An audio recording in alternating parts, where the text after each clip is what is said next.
একটি গ্রামের প্রান্তে বাস করতেন একজন অসহায় মা ও বাবা।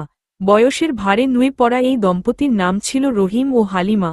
তাদের ছিল একমাত্র ছেলে রাজু। চলেন বন্ধুরা, শুরু করা যাক। মা নিজের হাতে সেলাই করে আর বাবা খেতে কাজ করে রাজুকে লেখাপড়া করিয়েছিলেন। সব স্বপ্ন ছিল রাজুকে ঘিরে, একদিন সে বড় অফিসার হবে, মা বাবার কষ্টের অবসান ঘটাবে।